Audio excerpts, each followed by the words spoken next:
پہلے قسم کے منکرین حدیث ہوتے ہیں جنہوں نے مطلق طور پر حدیثوں کا انکار کیا ہے. ان کا یہ بڑی ڈٹائی سے کہنے والے لوگ ہیں یہ کہ جی بات یہ ہے کہ ہمارے لیے حجت جو ہے اللہ رب العزت والجلال نے صرف قرآن کو بنایا ہے. اور فذکر بالقرآن من یخاف وعید کی آیت دیتے ہیں سورہ قاف کی کہ آپ جو ہے وہ قرآن مجید کو بس یاد دلائیں ان لوگوں کے لیے جو وعدے کے دن سے ڈرتا ہے.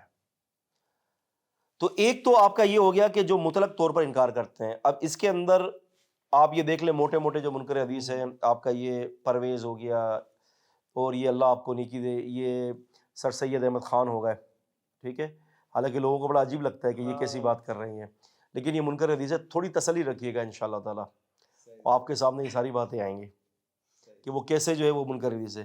اسی طرح سے آپ دیکھیں کہ یہ چکڑالوی, اب ان کی تو خیر ان کی تو سوچ اور فکر تو بڑی, یہ تو سمجھ لیں کہ یہ وہ چنے ہیں جو چبا چبا کے پھینک دیے گئے ہیں.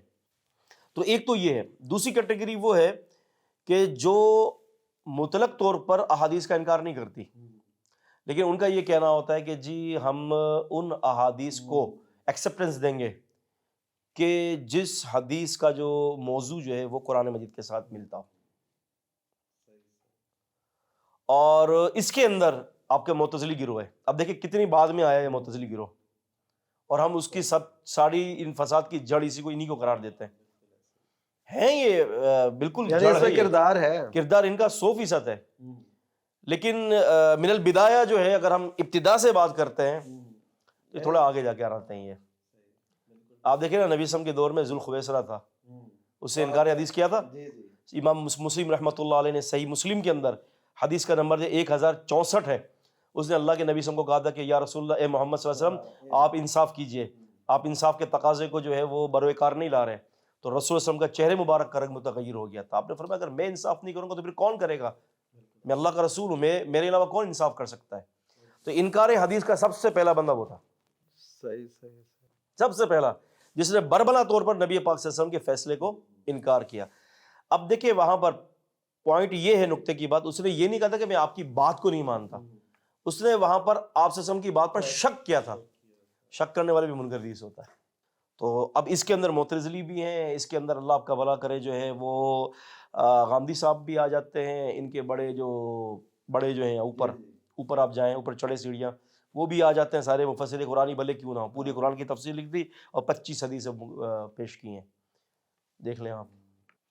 عقل پرستی کے اندر جو ہے آپ یوں سمجھ لیں کہ وہ لوگ بھی ہیں کہ جنہوں نے سائنس کو مقدم مانا ہے قرآن مجید کی اور حدیث کی آیات پر. ایون انہوں نے کیا کیا ہے کہ قرآن اور حدیث کی آیت کے ساتھ سائنس کو بھی پیش کیا ہے.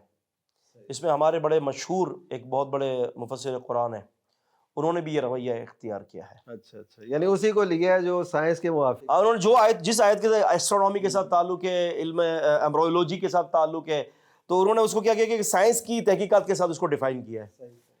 تو جبکہ جو ہے وہ سائنس کی تحقیقات جو ہے نا ٹھیک ہے اپنی جگہ پر ہیں, لیکن سائنس کبھی فیکٹ بیان نہیں کر سکتی. بالکل, وہ تو خود محتاج ہے تجربات کی, مشاہدات. بالکل ایسے ہی ہے. میں نے اس کے اوپر ایک کتاب لکھی ہے سر, اس کی کتاب کا میرا نام ہے صحیح بخاری اور بائبل ایک تقابلی تجزیہ. تو دونوں کی صحت کے میں نے تجزیہ کیا ہے اور بتایا کہ بائبل سائنس کی روح سے نہیں, میں آپ کو بتا رہا ہوں بائبل قرآن تو قرآن بخاری شریف کا بھی مقابلہ نہیں کر سکتی موجودہ بائبل. پھر اس کا 5واں اس کے جو چیپٹر جو ہے اس میں ایک ایسا چیپٹر میں نے قائم کیا ہے جس میں نے ڈاکٹر موریز بکائی جو تھے جنہوں نے بائبل قرآن اینڈ سائنس کر کے نامی کتاب لکھی ہے جو کئی زبانوں میں شائع ہوئی ہے. انہوں نے اپنے 5ویں باب کے اندر وہاں پر ان احادیث کو پیش کیا جو سائنس کے ساتھ متصادم تھی, تو انہوں نے سائنس کو چھوڑنے کی جگہ پر حدیث کو چھوڑ دیا.